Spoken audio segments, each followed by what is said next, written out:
नमस्कार, वंदे मातरम।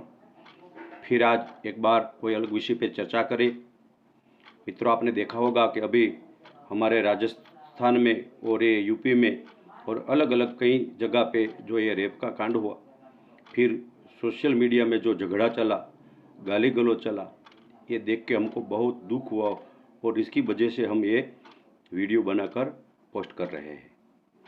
मित्रों, हमारी सोच कितनी गिर गई है कि अलग कास्ट की, हमारे हिंदू की अलग कास्ट की कोई लड़की का रेप होता है तो हम ऐसा सोचते हैं कि वो हमारे जात की कहाँ है और हमको पीड़ा नहीं होती। ऐसा क्यों? आप ऐसा और हम ऐसा क्यों नहीं सोचते कि हमारी ही बेटी है, हमारी ही बहन है। हमारी जो एक गलत सोच है ये देश का विनाश करने वाले है, याद रखना। मित्रों, हमको लड़वाने के लिए बहुत बड़े पैमाने पे सोशल मीडिया का यूज़ हो रहा है। कई गलत लोग, जिसका ये बिजनेस हो गया है कि हमारे हिंदुओं की अलग अलग जात की आईडी बनाकर, फर्जी आईडी बनाकर हमको आपस में लड़वाने के लिए गाली गलौज कर रहे हैं। एक आईडी ऐसी बनाएंगे उसमें वो ब्राह्मण का नाम रखेंगे, दूसरी आईडी ऐसी बनाएंगे जिसमें वो एसटी का नाम रखेंगे और वो एक दूसरे को गाली देगा और उसकी गाली सुनकर हम भी बिना सोचे बिना समझे सामने गाली देने लगेंगे। क्या ये सही है? ये मूर्खता की निशानी नहीं है? पहले सोचो तो सही कि वो गाली देने वाला कौन है, क्यों ये कर रहा है? क्योंकि उसको तो पैसा मिल रहा है और ये देश को बांटना चाहता है, हिंदुओं को बांटना चाहता है और हम मूर्ख लोग उसके लिए काम करने लगते हैं, बिना सोचे समझे काम करने लगते हैं। तो आपको पहली विनती तो ये करता हूँ कि जब भी आप सोशल मीडिया में कोई कमेंट करें तो पहले सोचें कि मैं जो लिखूँगा, मैं जो बोलूँगा, उसके कारण समाज में विघटन तो नहीं होगा ना। मैं किसी को बिना सोचे समझे गाली दूंगा तो मेरे धर्म को नुकसान तो नहीं होगा ना, मेरे देश को नुकसान तो नहीं होगा ना। ये मित्रों पहला सोचना। दूसरी बात ये कहना चाहता हूँ कि राजनीति वाले तो मान लो कि अपनी राजनीति करने के लिए हमको बांटने का प्रयत्न करें, क्योंकि हम बटेंगे तो उसका राजनीति चलेगा। लेकिन हम क्यों बिना सोचे समझे उसके साथ चले जाते हैं? वो तो गंदी राजनीति करके, जात पात की राजनीति करके एमएलए बन जाएंगे, एमपी बन जाएंगे, प्रधानमंत्री बन जाएंगे, लेकिन हम क्या करेंगे? ऐसे ही हम देश का नाश करने और हम देखते रह जाएंगे। आपको पीड़ा नहीं होती? मित्रों, बहुत बहुत तकलीफ के बाद ये देश आज़ाद हुआ है।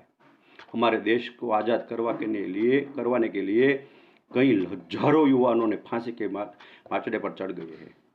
भगत सिंह को याद कीजिए, सुखदेव का राजगुरु को याद कीजिए, अपने सर पर गोली खाने वाला चंद्रशेखर आज़ाद को याद कीजिए और बैरिस्टर तक पढ़ने वाला वीर सावरकर ये देश को आज़ाद करने के लिए 19 साल तक जेल में रहा, वो भी याद कीजिए। और हम ऐसे लड़कर ये देश को फिर बंटवारा करना चाहते हैं? आप कुछ तो सोचिए। और दूसरा प्रश्न मुझे ये आ रहा है कि सिर्फ हिंदू ही क्यों बिकता है, पैसे के लिए क्यों बिकता है?